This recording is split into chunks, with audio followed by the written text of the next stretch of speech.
Time being 6 o'clock, I'd like to call the Osterville Village Association meeting to order. Thank you all for coming. Start with the secretary's report. Does anyone have any questions? Seeing none, can I get a motion to accept the secretary's report? So move. Second. All those in favor? Aye. Report is approved. Treasurer's report, Al. Okay, we have 3 accounts here. The first account is our general checking account, day-to-day activities of the organization, $4,157.49. We have a money market fund, our savings account. Unfortunately, every time the Fed keeps lowering interest rates, rates keep going down, so we're earning less interest, but we have $2,997.39. And our third fund is the Robert Smith Fund, which we use to do, that's the charitable part of the organization where we give money to local Osterville causes. And like, for instance, we've given quite a bit of money in the past to this library. So this is where we do all the good stuff for the town and the village. $20,629.31. So all told between the 3, a little under $30,000. Wait, any questions for Al? Get a motion to accept the treasurer's report? So moved. Second. All those in favor? Aye. Cool, thank you, Al. Cindy, OBPA report. Okay, the Osterville Business and Professional Association had a wonderful fall fest last weekend. The day was filled with great energy and community spirit, featuring balloon twisters, music, village crafters, and our always popular dog parade. Many of the village shops hosted special activities and promotions with the weather cooperating beautifully. It turned out to be a lively and successful day for the village, and we're hopeful that all the local businesses enjoyed a strong activity in sales. We would also like to thank the OVA for their financial support of Fall Fest. Looking forward, planning is underway for the Christmas stroll December 12th, and we're excited to build on this momentum to create another memorable event. We begin exploring wrapping the trees as a festive atmosphere that we can keep up year round. In January, we're holding a planning session to map out the year ahead, brainstorm new ideas, and finalize the village event calendar. And the new website is progressing well. We're aiming for a November or December launch and look forward to providing a more robust, engaging online presence for our members and the Osterville community. Thank you. Great, Cindy. Any questions for Cindy? What about approximate date, could you aim for the new website? By the end of the year. Great job. Thank you. Okay, we have a guest speaker tonight. Thank you, John Cole, for arranging this. Kyle Pedicini, if I'm saying that right. Jim Cutler. Okay, thank you, Jim. Right, so I have a presentation. I don't know if this works out okay. So yes, good evening, everybody. My name is Jim Cuthbert. I'm the Director of Planning and Development for the town of Barnstable. And thank you, Councilor Crowe, for inviting me to this meeting to discuss potential sidewalk improvements here. I know you spoke with, there we go. I know you spoke with our town engineer a little less than a year ago. Had the opportunity to catch up with Griffin Bowden and team, as well as watch your last OBA meeting where we discussed East Bay Road. And so want to give a brief update of where we are, give you a refresher of what this potential project is, give a refresher of the different alternatives we were discussing, give an update of alternative number 3, where we did a little bit more due diligence, hoping to get a little bit of feedback from the group this evening, and give you proposed next steps. So again, we're talking about East Bay Road this evening, Viano Avenue, and sidewalk discussion or pedestrian improvements. So the project overview, again, to provide circulation along East Bay Road, ultimately to Douses.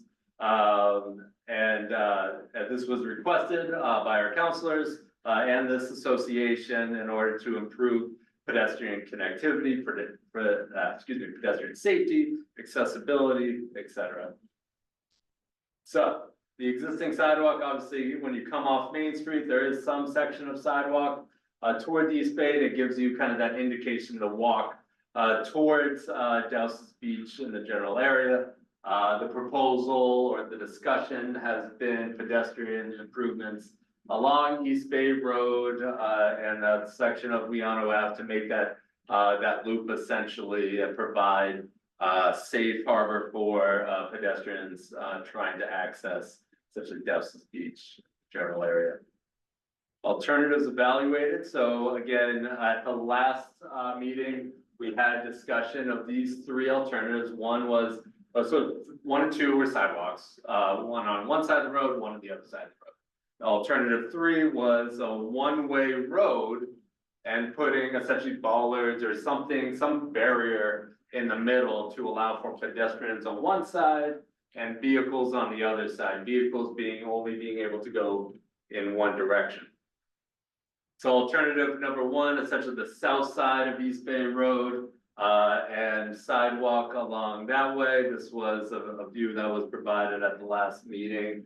Just kind of a very rough group mock-up of the area in which the sidewalk would go. Obviously, this is a very good picture showing some of the barriers that would come to light if we were to pursue this. Obviously, you see wetlands nearby, you see vegetation, you see houses, likely front yards with certain aspects in their front yards, utility poles, etc. Pros and cons on alternative 1 being the south side of the road. Pros, it does avoid the boat ramp, which is a positive. Avoids conflicts with on-street parking. Fewer, I should stress, conflicts with utility poles, guardrails, mailboxes.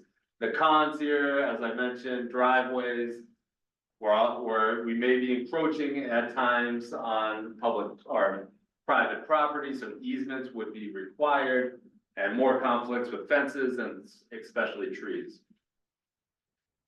The other side of the road, alternative 2, sidewalks on the north side. Similarly laid out, but just on the other side of the street, similar conflicts.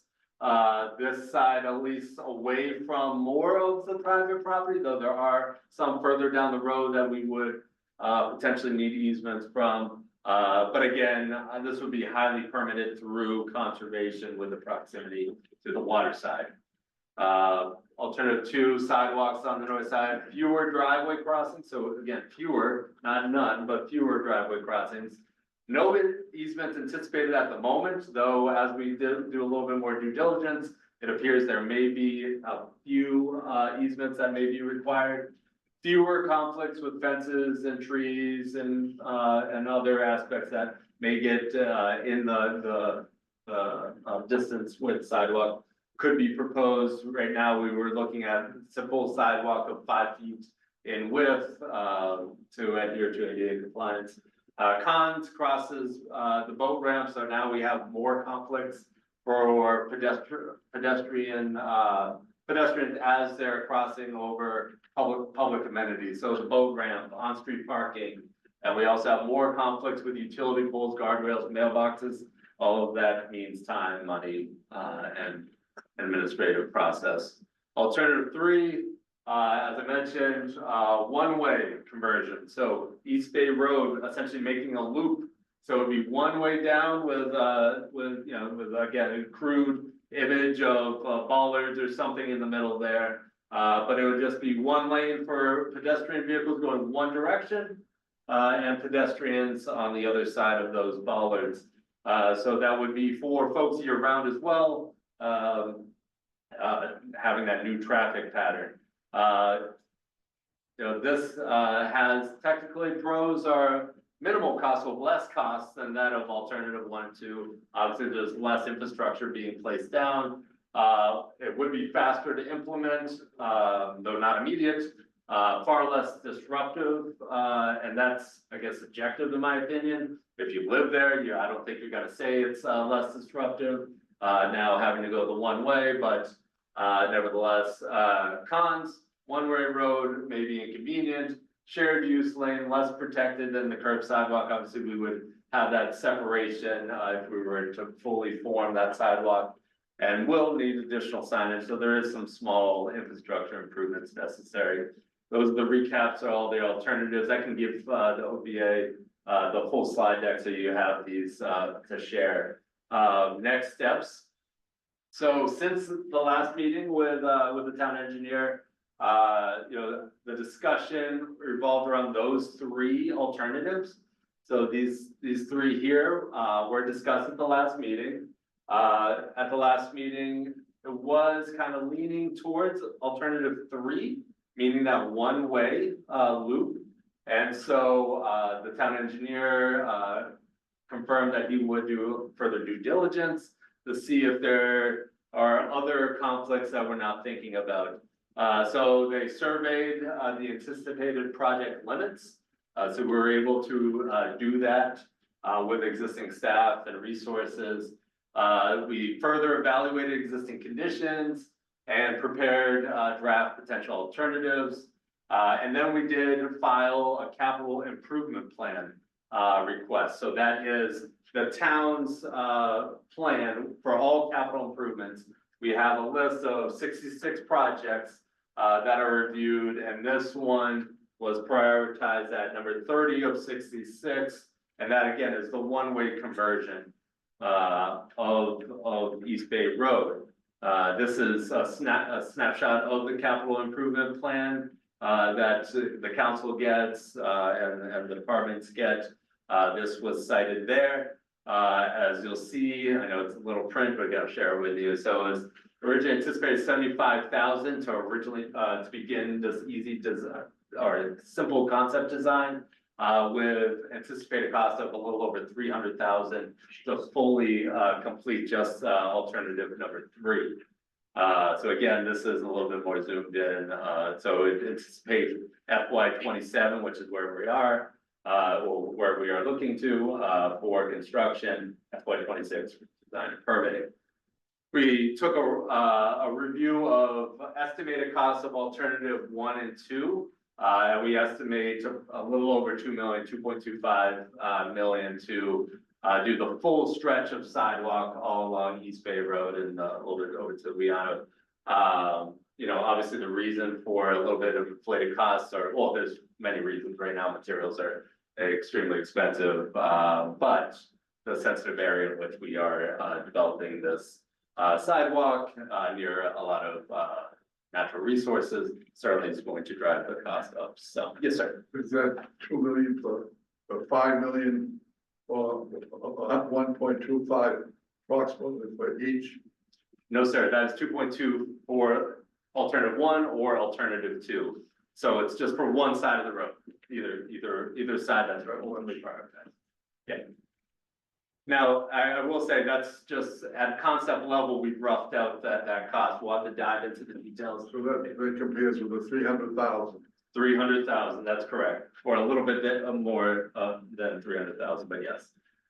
So the 3 options that we were looking at, again, the third alternative was this one-way. So essentially where you see that green, not including where we have Liano Ave, would be one-way, essentially creating this one-way loop that would have just one lane and a pedestrian on the other side.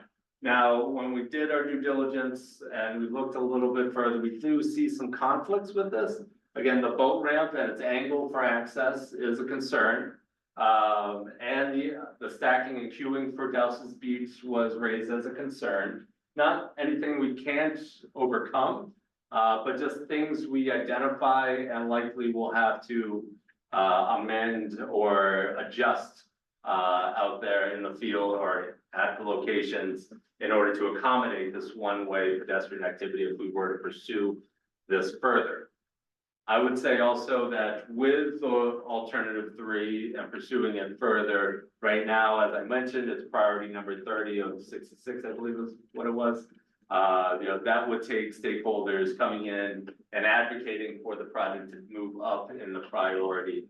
Working with your counselor, you can certainly work with the manager to discuss the priorities and during budget season time.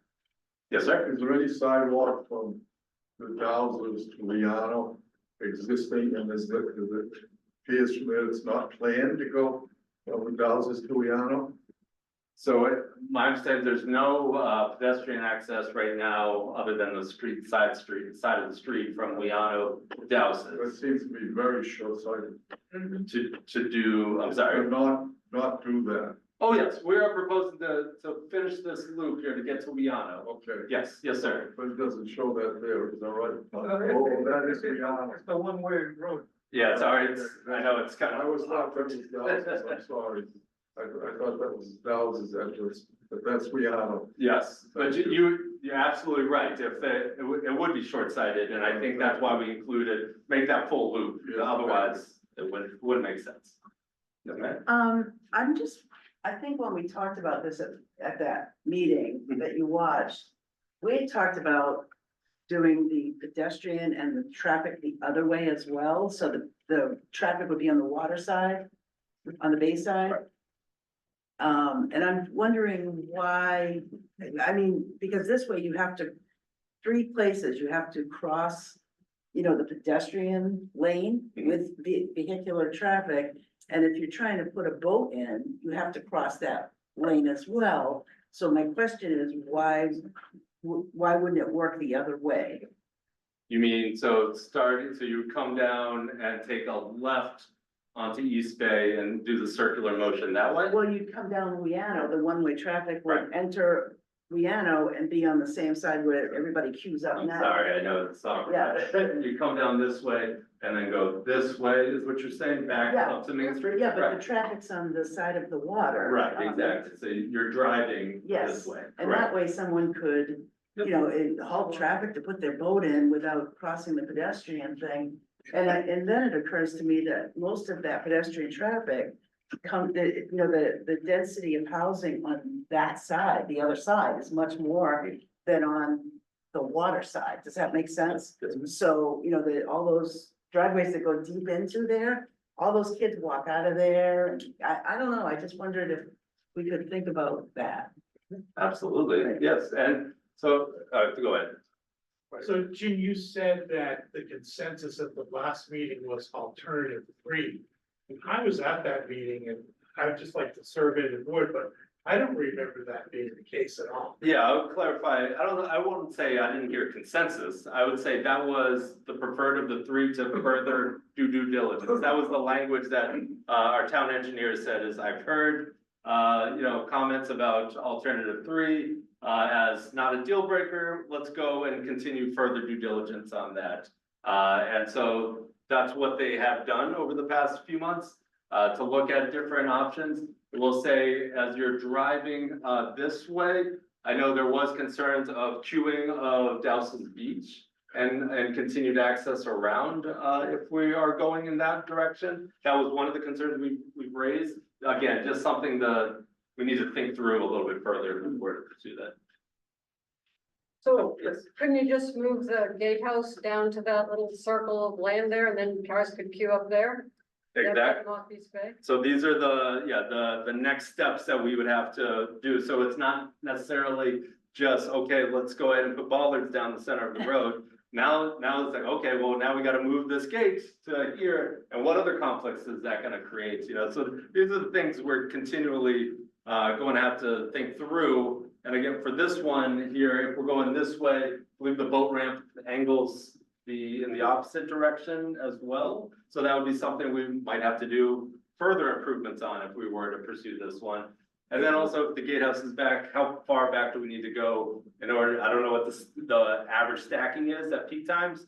But we would obviously want to try and get everyone off the road to get up. If the traffic moves south to north, would you have to re-angle the boat ramp? I believe that's the case. Either way? South to north. Yes. So you come off Wiano, you get onto East Bay, you're on the same side where people queue now. I don't think you'd have to change the boat ramp, Okay, you would, huh? you would. No, it just doesn't make sense to me to have the traffic going. Stalling Yeah. all the traffic coming from Dows's Beach while launching a boat can create a nightmare. If that road is way too busy to have it be one lane with a boat, with people launching boats there at the same time. So, I don't remember the alternative three being a consensus at all. As a matter of fact, I remember Mark Curley saying that a one-way road there would be night. I think probably because it's the most inexpensive way to. Yeah, cost wise, it is the most efficient way. Like in terms of, this is a project that has long-term impact far beyond, one budget year. I think if you're gonna do it, you wanna do it right. And turning this into a one-lane road would be a nightmare for anybody who lives in that area. And anybody getting to the beach or leaving the beach.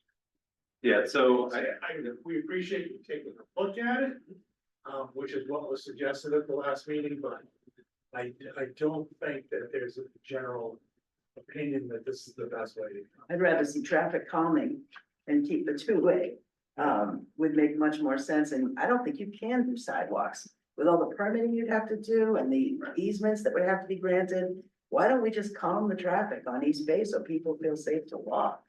And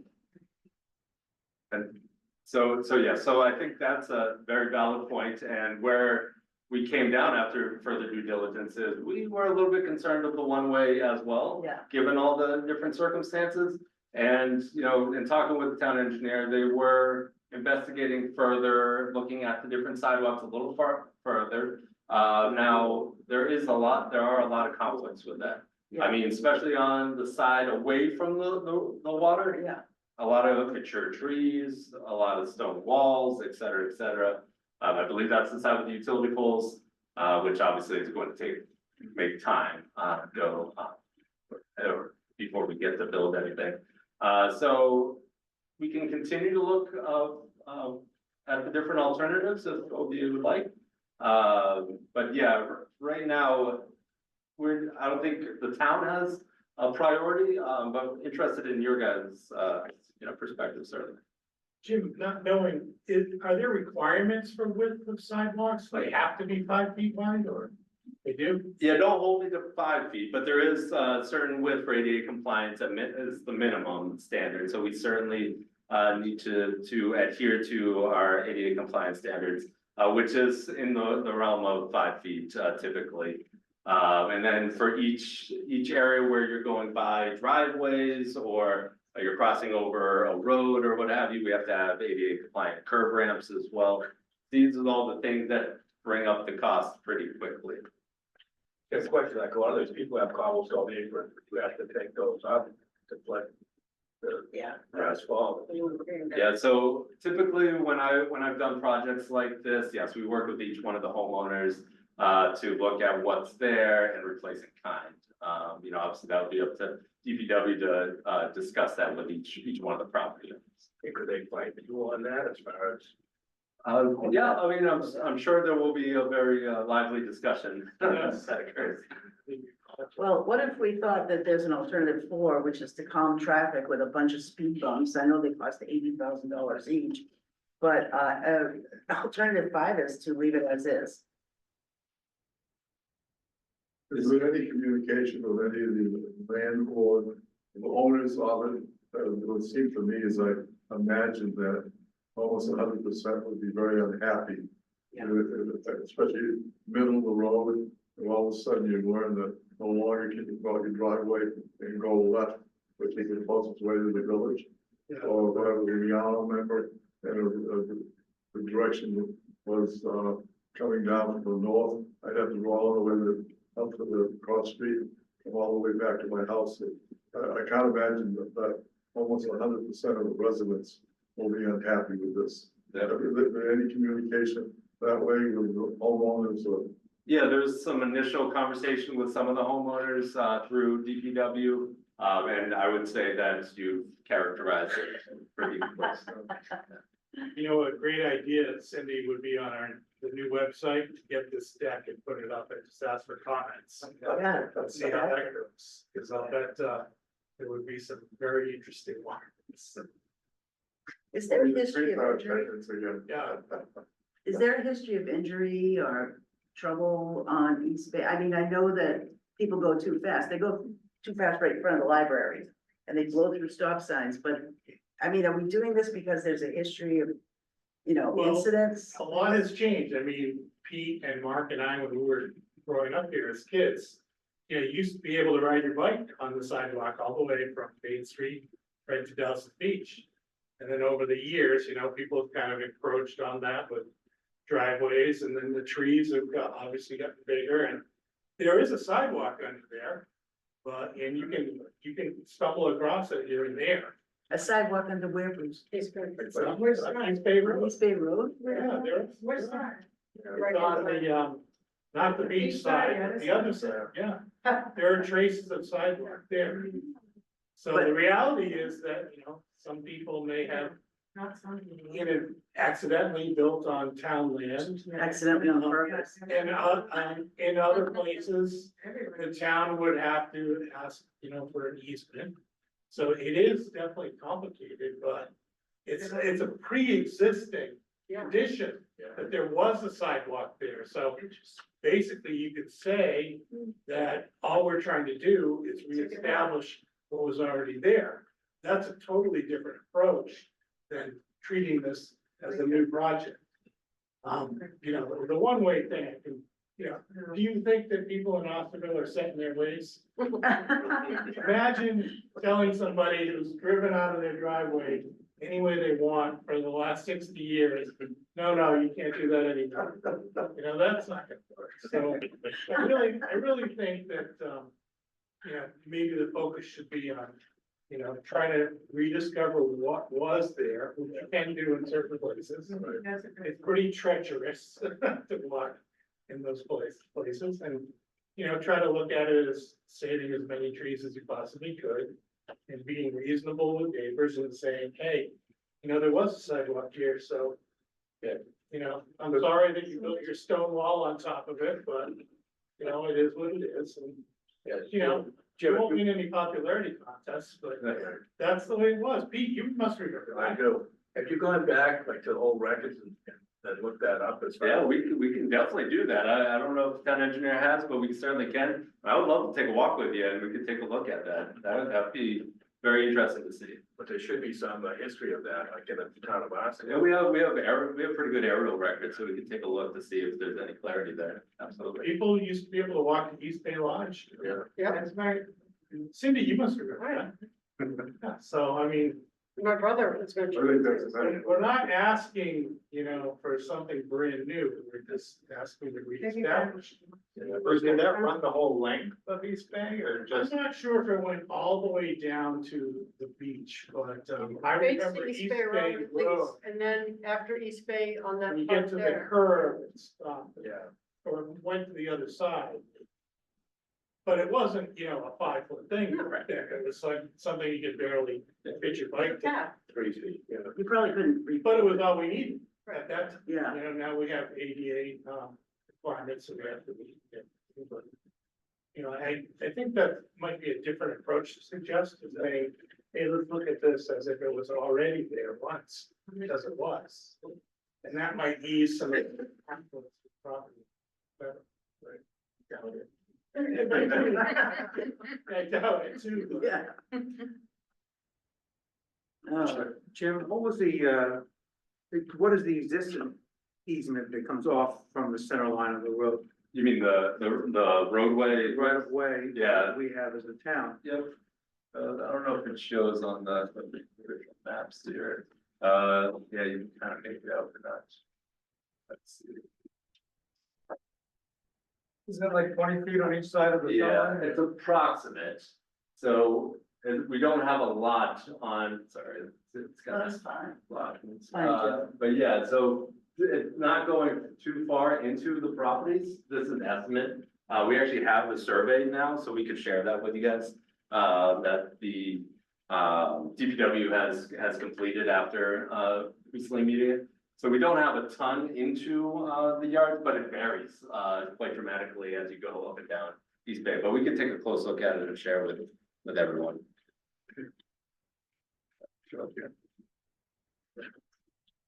Is there any way you could put a sidewalk on the north side, taking down all those trees? Yeah, so it would, dependent on, our permitting. So if we evaluated it and designed it, we could certainly attempt to design it by avoiding, a lot of the trees. Are you referring to the water side or the house side? Home side. So again, that would very likely be determined by the property owners, working with them to get further easements, because we would have to essentially meander the sidewalk to avoid the root balls and you know, the tree area, not just the tree, but we're gonna go pretty good distance around it. So we'd have to work with the property owners there if we were to do that. In the long run, it would probably look a lot nicer too. Question is, will people give up their ground to save a tree?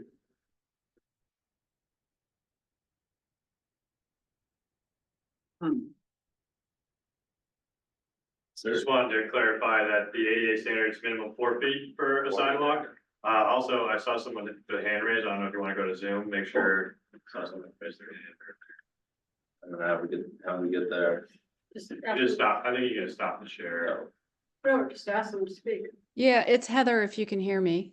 Yeah, I have a. Great. Thanks, Jim, and everybody. I appreciate hearing all the views, including the historic views of folks who've lived here forever and sort of what it used to be like. I kind of feel that this is about vehicular and pedestrian safety. And, you know, it should be categorized that way when thinking about the budget and particularly the timing. I think as vehicular and pedestrian safety has become an increasing concern across town, and certainly people from all over town come to Douses. I think that time is really of the essence here on getting to a solution. I live on Main Street, and I walk down there all the time. Half the time I'm afraid to walk on the sidewalk on Main Street because I think the crazy drivers are going to kill you. I'd invite anybody to come have a beer on my deck, and any night of the week, right? You just see the crazies. So I would just really urge a really urgent press to this by way of getting to a solution executed, along with real timely action on those speed bumps that we've been talking about for some time, because I really do think this is about the risk of serious bodily injury and potentially death, actually. Thanks. On that cheery note, I'll end.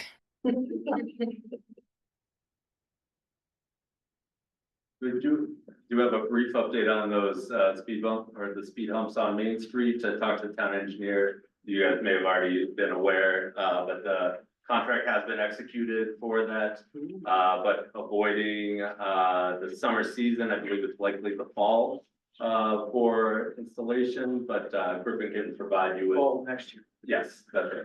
That's my understanding. Yeah, so, I mean, I think I've got a lot of good information from this group here. Definitely love to take a walk with you along there and take a look at that option. It sounds like from this group, but correct me if I'm wrong, that alternative 3 is certainly not a consensus, and we need to do more due diligence on potential sidewalk improvements. But again, please correct me if I'm wrong in that. Mark, we were just talking before you came in about, there used to be an existing sidewalk in State Road. You remember that? 100%. Wiped out on my bike on it many times. Here we go. Tree roots. Always watch out for the tree roots. It just slowly disappeared over the years. Do you remember, Mark, I'm trying to figure out, I know it went down past East Bay Lodge, then to the corner, kind of where Grams is on the right hand side. And then did it go on the other side? I don't remember that. In my days, it stopped there. Yeah. And then it was too tight with the little, we used to crab in that little culvert. Yeah. There was no sidewalk on either side there, and then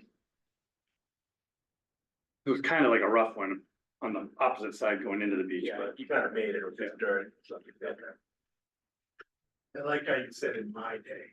Right, You're so much younger. where's my mother tonight? She goes back another 50 years. Right. Yeah. Any other questions for Jim? Yeah, thank you very much. Thank you. I'll report back and I'll provide Counselor Crowe with an update.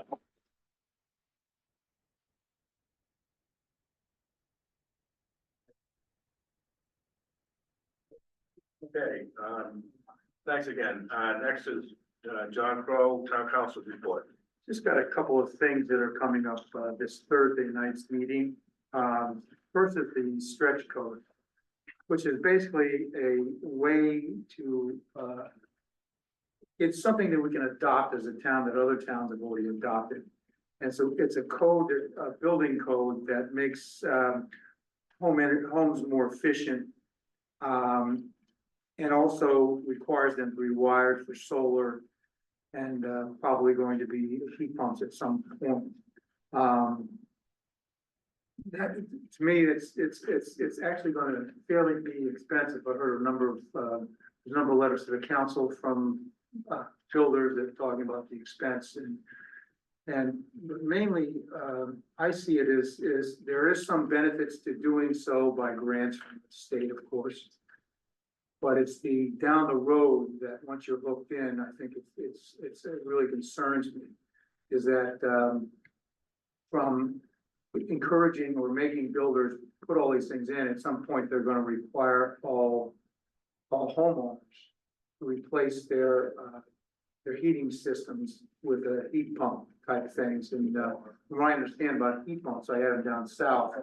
They work very well down south because it doesn't get as cold as up here.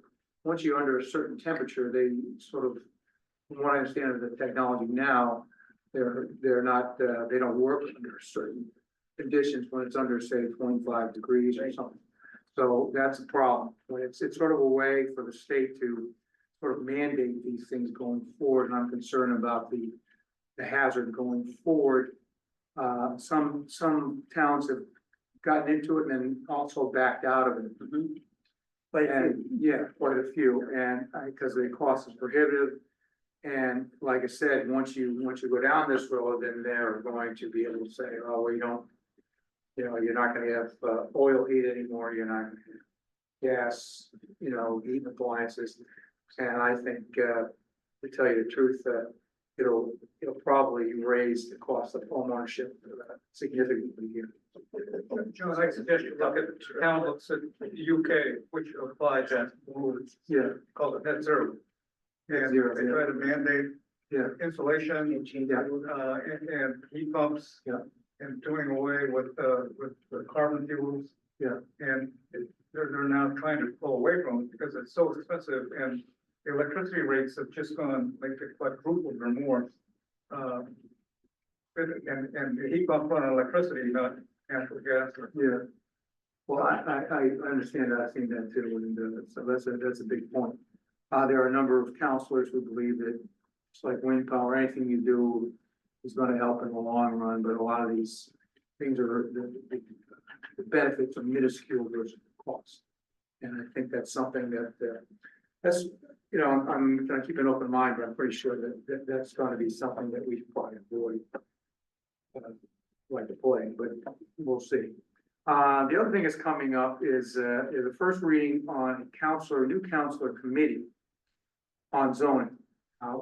From what Jim has said, maybe you could explain a little bit better than I do. Why don't you go explain it for me? Sure, yeah. And, Happy to do so. So, what we're discussing is proposing, I think it's called a zoning and regulatory, committee of the council. And so it's a subcommittee of the council.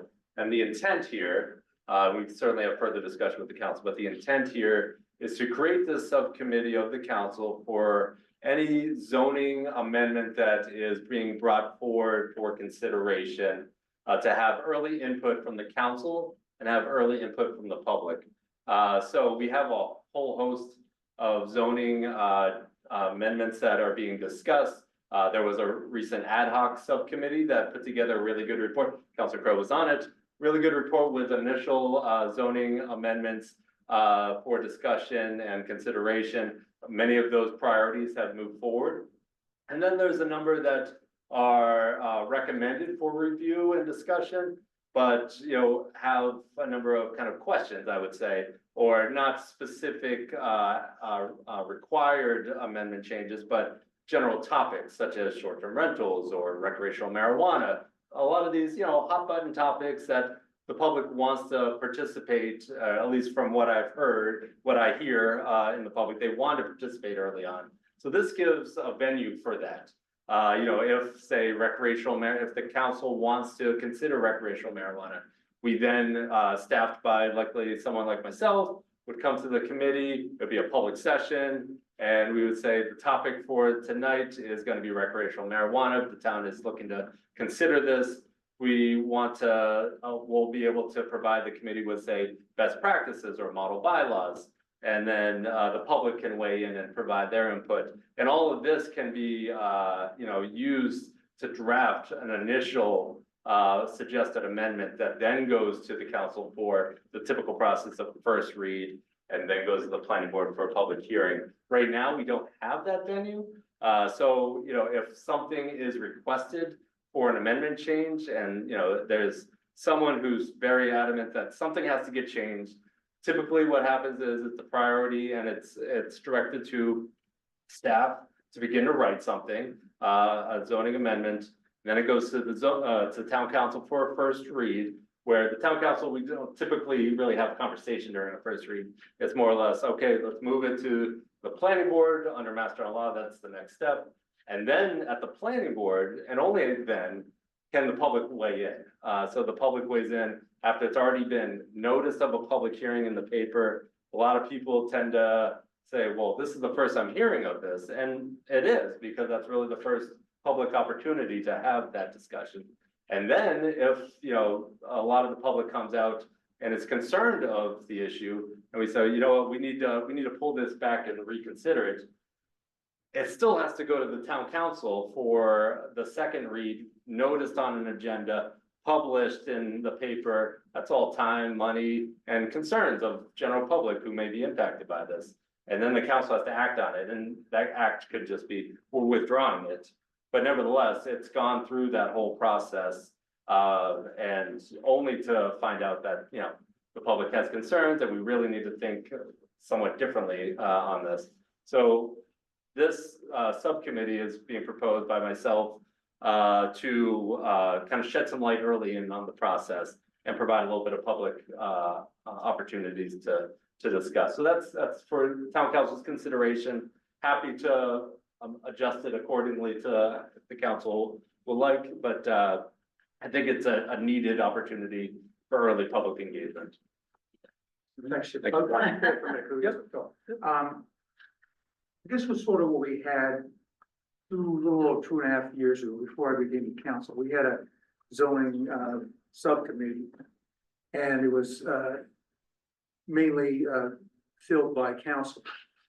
What happened is those meetings weren't advertised and they weren't put out there, and this is what caused a lot of the issues going from that point on. Was that the public was totally kept out of the loop until it was almost too late, was the first reading and second reading. And if I suggest you go back and read some of those minutes, and because there was some nefarious shenanigans going on in that committee. That in fact, there was a group of citizens, many of them were from Osterville, that were talking about short-term rentals at one point, and they were ignored by this committee for so long that they eventually created their own short-term rental regulations, okay, and brought them to that committee, and they were summarily thrown in the trash. But there was such a large amount of people were involved, that's sort of what came forward and actually turned that debate, so that what was proposed back then did not pass. But it was, a lot of what happened is that it was done without public input. And I think that's important, that we don't get too far down the road without the public involved. Because it always is the same thing, that this kind of thing goes on, and then the public gets in at the third quarter or fourth quarter, and then they're told, well, we've been talking about this and this is all vetted. But it's not vetted by anybody in the public, it's vetted by small groups of people, and that was a problem back then. And so I think we need to be very careful about how we put this together. I'm not particularly against it. I think if it's done correctly, we don't get back into those old bad habits, that we should actually whatever the ordinance is that will start this up, or whatever the proposal needs to have guardrails so we don't get back in that position. And I think that's very important, because some of the stuff that went on was questionable. Does MGL require public notice in the paper? Because I think a lot of folks, even if you have an online subscription to the Cape Cod Times, they don't go to the little notices that, I don't even know if they still have those, and so can you publicize it for the public, say through, Barnstable has a great newsletter. Would that be legal under MGL? We would have to do both. So Mass General Law does say publication in a newspaper is circulated widely through your community. Oh, That's something in Municipal Modernization Act that the Baker administration looked at. yeah, We, as in the planning world, really push for, like, not a ton of people reading the paper anymore. I would love to get a different way to push that, but that is a requirement. We can do it else, other ways. And we do push a lot of these items through the Barnstable's e-news and all of those. How about the town's website? Oh, yeah, it would absolutely. be there anyway, right? Yeah, exactly. Yeah, it's our website's, in my opinion, almost too full of information at times. But yes, all of these different items, and I would imagine if the subcommittee was created, I would imagine they would have their own web page within the town's website, as we do for all other committees. And yes, to your point about public engagement, that's the whole premise of this subcommittee. So we could look at tightening up language to make sure that it's required that it's, in public session, require that agendas and minutes are taken, because that's the whole intent of all of this, is to have, hey world, hey town of Barnstable, the town council's considering discussing this, please come provide your input early before we get to, it's all vetted process. Yeah, that's the main crux of what I'm trying to say, is that it always comes down to, haven't told the new council come in, but it's always, we've been talking about this for 3 years, and, this is the first the public hears about it. And they say, well, it's been vetted, it's been this by all these great people, and the public knows nothing about it, and they basically say, well, you should have paid attention. And it's like, they weren't listed on meetings agendas, they weren't listed at meeting, on the town council, the town website, that the meetings were being held. A lot of them were invited people that became, instead of the appointments committee appointing these people, or the town council chair, they were sort of self-appointed by the people in the thing, and that caused a lot of bad blood, and for good reason. And I just don't want to ever hear again that, this has been vetted, and we've talked about this ad nauseum, and this is the first the public has heard about it, and that's always the excuse. But if you can't participate, there's no way you can find when those meetings are happening. So I just don't want to get back into that old lazy habit. So I agree with what you said. I'm aware of what John is speaking about, and I would just say that I wholeheartedly encourage what you're trying to do, and take into consideration what John is alerting us to. Absolutely. So thanks, Jim. That's all I have, unless anybody has a question. Yeah, can I jump in there? Yeah. Yeah, I just want to underscore what John said, but make another point. In the period where there was the zoning and regulatory subcommittee, it actually led to many hundreds of residents putting in a petition to form a resident zoning task force, because residents felt so unheard by this zoning subcommittee where you called in, former Councilor Steinberger and others say, oh, this is just another public discussion opportunity. No, it wasn't, right? It was select councilors that had a mission, that had absolutely no interest in hearing from the actual public. So I have another point of view, is that I think it's a disservice to citizens who elect people who wait for other counselors to bring them zoning proposals, right? I think if you look at the Hyannis zoning fiasco right now, where the public had, a couple of months and maybe 2 sessions on form-based code, you hear today some really, really diligent counselors say right up front, I didn't know what I was voting for, okay? If you want to run for council, your job is to do the work, and the work is in large part zoning, and you have to dig in. And I would just encourage, I appreciate, Jim, your effort to get direction and not to go off into your office and do whatever the Cape Cod Commission is hoping you'll do. So I really do value, that intention, but I think it's critical not to repeat the fiasco that happened last time.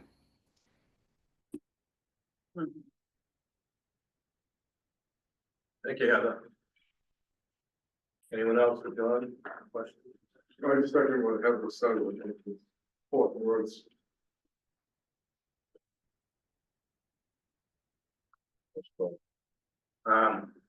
Move on to old business. I didn't put anything down on this. If you want to bring up anything that want to discuss.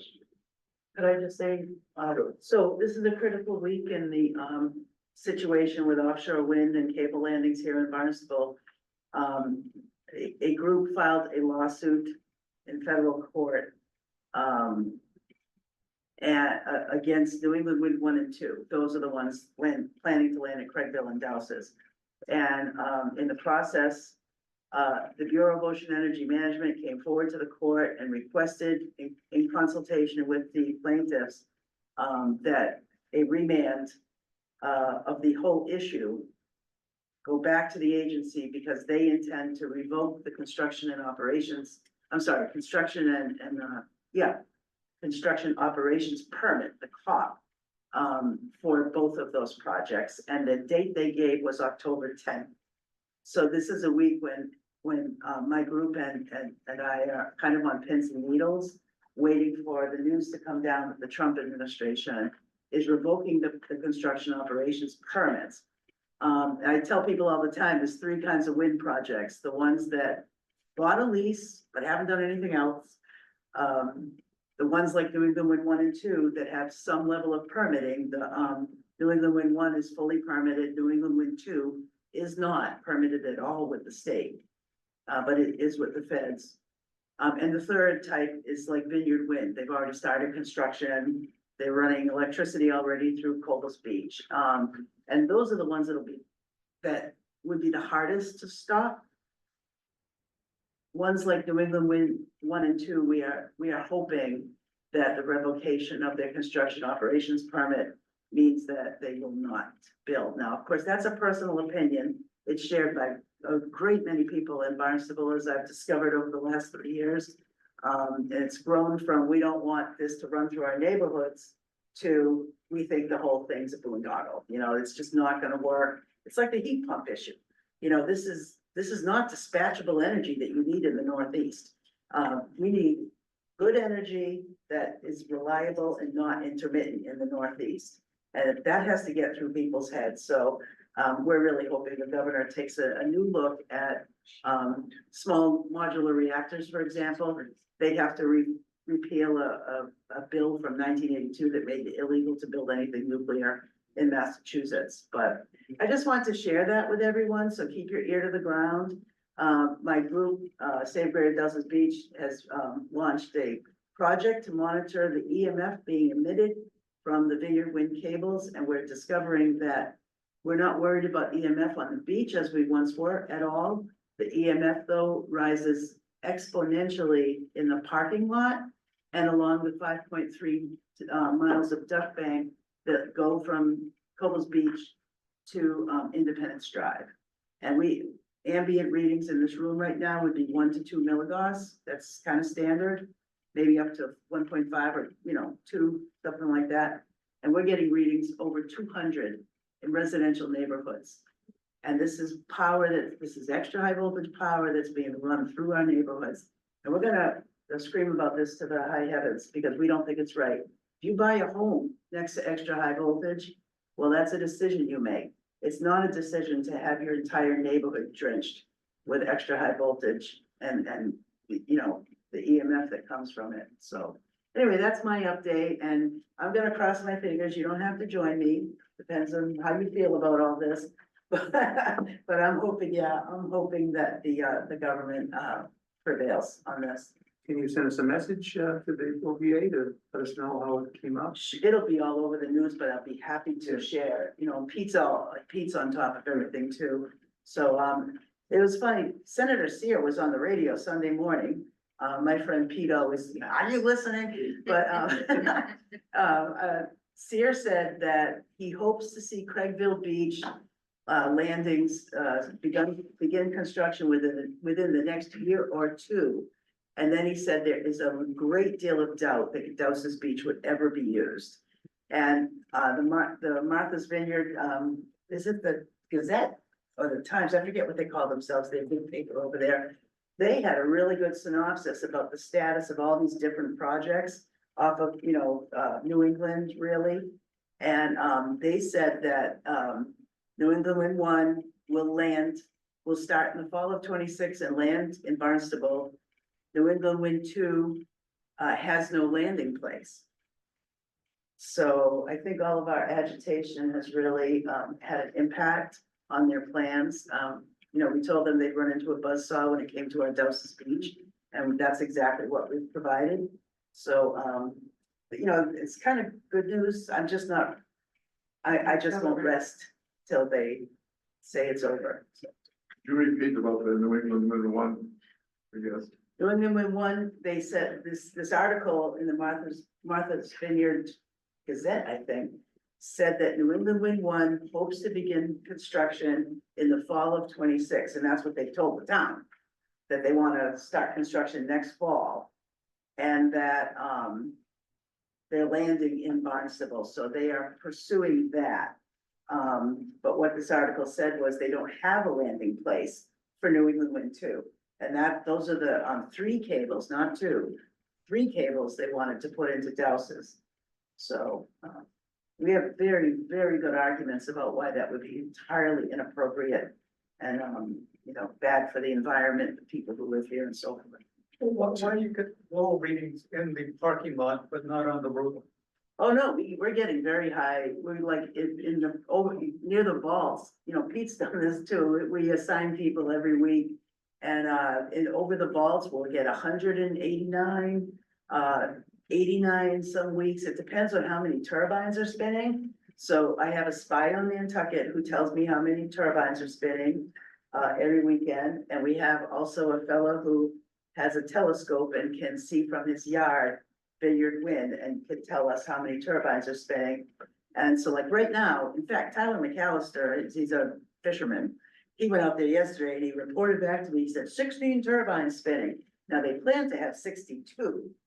And what we've learned is that the amount of EMF is proportional to the amount of electricity being generated. So and I would tell you that most of the time, it's no more than 16. I think once they were 18, but they're only running, like sometimes it's none, sometimes it's 9, sometimes it's 16, but they're nowhere near full capacity.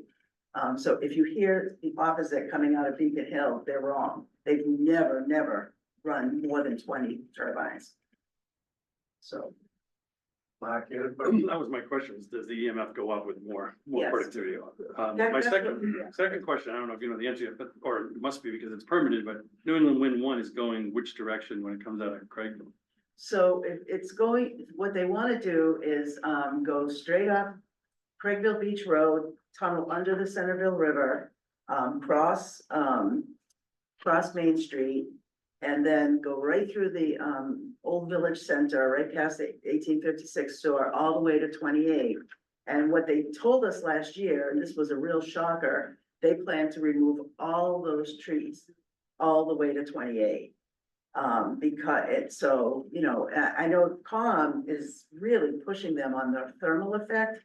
We were told that each cable, now remember, if they run in 2 cables in Craigville, they splice them in the parking lot, and that will make 6 cables, 6 smaller, like the original cables are like that. And the ones they run are like this, there would be 6 of them. And they told us each one emits 180 degrees Fahrenheit of heat. And the duct bank is shaped sort of trapezoidally, and the heat has nowhere to go but into the ground. And COM has some real concerns about what that does to the other utilities in the ground and what it does to the feeder lines to homes. And I remember hearing one of them told someone that, I can't verify this personally, but, well, what if bacteria grows? Like I go to Florida for 6 months, what if bacteria grows in my feeder line to my house and I come home you know, you're talking Legionnaire's disease, right, for the whole family. And they said, you'll just have to chlorinate your water. Well, that's never been the case on Cape Cod. We have the most wonderful water. And this is not worth, in my opinion, it's not worth it. And then, of course, there's the issue of 450,000 gallons of toxic dielectric fluid on top of our aquifer. And, you know, a geoscientist said, this is foolishness. You know, one accident, you know, 1 gallon of this stuff would contaminate 1 million gallons of water. And we were told, oh, it won't seep into the ground. It's not soluble. Well, it totally is. And in a sandy substrate, it's gonna go straight into the water table. So we've been fighting this for 3 years now. So say happy anniversary, Suzanne. It's been a long fight, but we're still as energetic about it, right, as ever. You know, we don't want this to happen to our town. And I will tell you that we have representation in Washington now, and he's been doing a tremendous job for us. The Bureau of Ocean Energy Management wants our data from the EMF readings that we've done for 3 months now. Okay. And that's high level stuff, so, you know, we used to say, just, you know, put it somewhere else, but I just said to John before our meeting, I started to realize, why should we be saying, put this in someone else's community? That's not fair, you know, so, we used to tell them, why don't you use the canal plants? But no, that would cost too much, you know, that, it's just always been no. And, they don't talk to us any longer, so they and another company have decided that silence at this point is their MO. They won't talk to anyone. They tell the town what the town needs to know every once in a while, right? But nothing more than that. So, it's interesting. Robert's on our committee, Robert Slater over there, and Ann Peters, takes our minutes, and so it's been quite a battle. So Suzanne, you were saying the EMF ratings from 16 windmills are 180 in some spots? Well, we got one day, they do all the readings and then they take pictures of the EMF meters. We all use the same EMF meter. We calibrate it. We have a nuclear scientist, we have a civil engineer, we have a physician and a scientist on our steering committee. So we're kind of guided by people who know what they're doing. And one of the readings was, I think it was 225 or something like that. And I have a photograph of the meter reading that, but as you exit Coble's Beach, we establish what are called transects, where we take the same reading at the same place. There are 27 readings every single weekend. And one of the transects is the corner of Strawberry Hill Road and Craigville Beach Road. And if you follow the duck bank, if you have your meter in your car, it's beeping like crazy the whole way. And then you get off the duck bank and it goes right back down to 1.5. But you drive all the way up Strawberry Hill, and then you go to Woquacket Lane. You cross over Main Street, go to Woquacket Lane, Finney's Lane, cross over Iano, and then you go down Addicts and up Independence. It's 5.3 miles, and your meter is going crazy the whole time because you're riding over the duck bank. It's really shocking.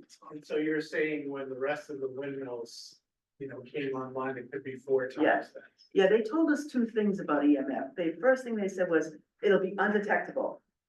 And then they said, well, it'll be no more than a hair dryer. And so I took my hair dryer, you know, and I held it up to my head and I got like, you know, it's 89 milliwatts. Okay, well, you dry your hair for 3 to 5 minutes, at least I do. I don't have a lot of hair. And, but this is 24/7. You know what I mean? Yeah.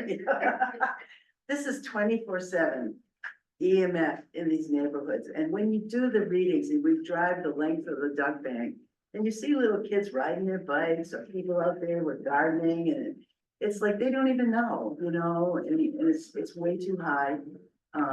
So anyway, sorry, I went on and on, Thank you. but it's very complex. Thank you for your leadership. You've done amazing the last 3 years. Well, it's a whole group. The fact that SGDP has gotten to this point with your efforts is amazing, from 0 to where we are today. Yeah, to be continued. Just real quick on, there's a COM meeting, actually Thursday night. And last time we saw Abingford was back in November. And they were due to come in for the October meeting to present the effects of the from the heat from the ducts in terms of permeating and the effects on the surrounding soil and water. And they canceled again in September, end of August, so, we're not sure when they're gonna reappear, but, for right now, they're not gonna give you out. But our concern with water commission is, we were elected to protect the sole source, drinking water. Several also massive mills, and what they've prevented so far is not, we have to be against that because it doesn't make sense. So thank you for, Suzanne, again, for everything. Any questions or any other old business? Well, I just share that, some of us who, were looking at the Smith Fund, met for about an hour tonight. And, we decided to keep it really simple. Our goal is just to define with Al's help, the type of expenses that come out of the regular OVA account. And what comes out of the Smith Fund. And then we're going to take a look at, our annual, membership drives and see how we can revamp that. Together with Cindy's help, to create more interest in the Smith Fund and cultivate more revenue so that we can do more good for the village. Nice. That's basically that's an option. And all of those figures done by them. Great. The idea would be so that we can go into 2026, knowing roughly how much we normally spend from the regular OVA fund, how much we regularly spend from the Smith Fund. So we have some kind of baseline, so we can know, can we do more in the future than we're doing? And how can we grow this? It was a good productive meeting, and I think all of you joined. And my computer, I've got like 7 years worth of stuff there.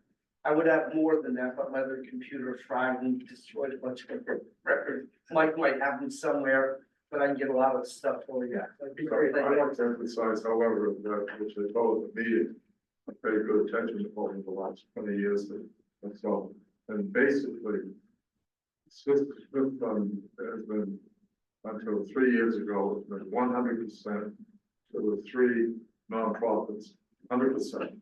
So all your records are fine, but I know very clearly that was the case. It was only within the last 24 months or 36 months that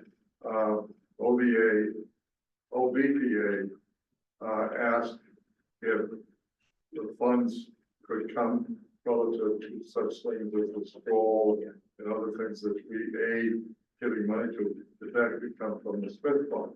And that, in my opinion, was somewhat done just because it was so readily available. And as Gail would point out, Bob Smith would be very much in favor of it because it was a function. So it is as straightforward as that. And would you please send the information out, send it to our committee members, so we see that. So it shouldn't be any more complicated than that. Very straightforward. Yeah, it's within the last 2 years that we started taking the events out of Robert Smith. And Or strictly through the OVPA, nothing else. I know that, you find that out. okay, yeah, I've got to look at. I've got to You go. find that out, because I'll pay dear attention to that. And so it's very straightforward matter, it's good to get it pinned down, but it's, the interesting thing is because Smith's has been so active, for now up to $20,000 in, And that's after spending money on the events, because I've just Yes. noticed over the 12 years I've been doing this thing that I don't have the exact numbers down there, but it just seems like every year that the amount that people are giving us the Robert Smith Fund keeps going up. well, that's wonderful. Because this year must have been about 3,000.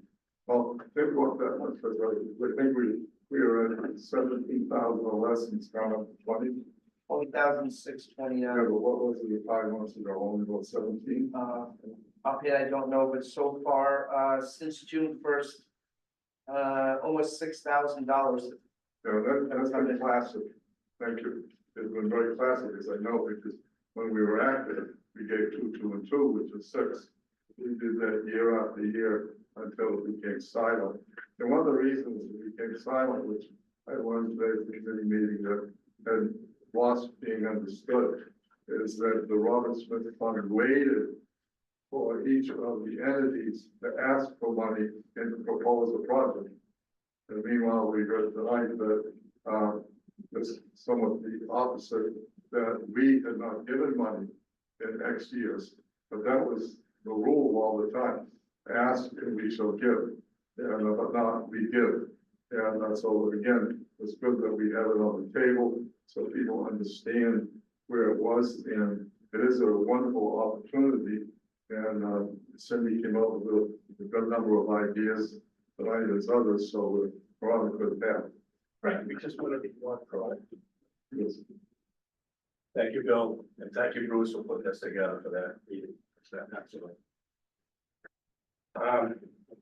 New business, we did take a vote, and a news member, Dr. Bias.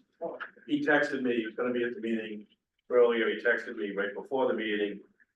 Just got back from South Africa on a flight and was tired and fatigued and was apologetic that he would be at the meeting, so.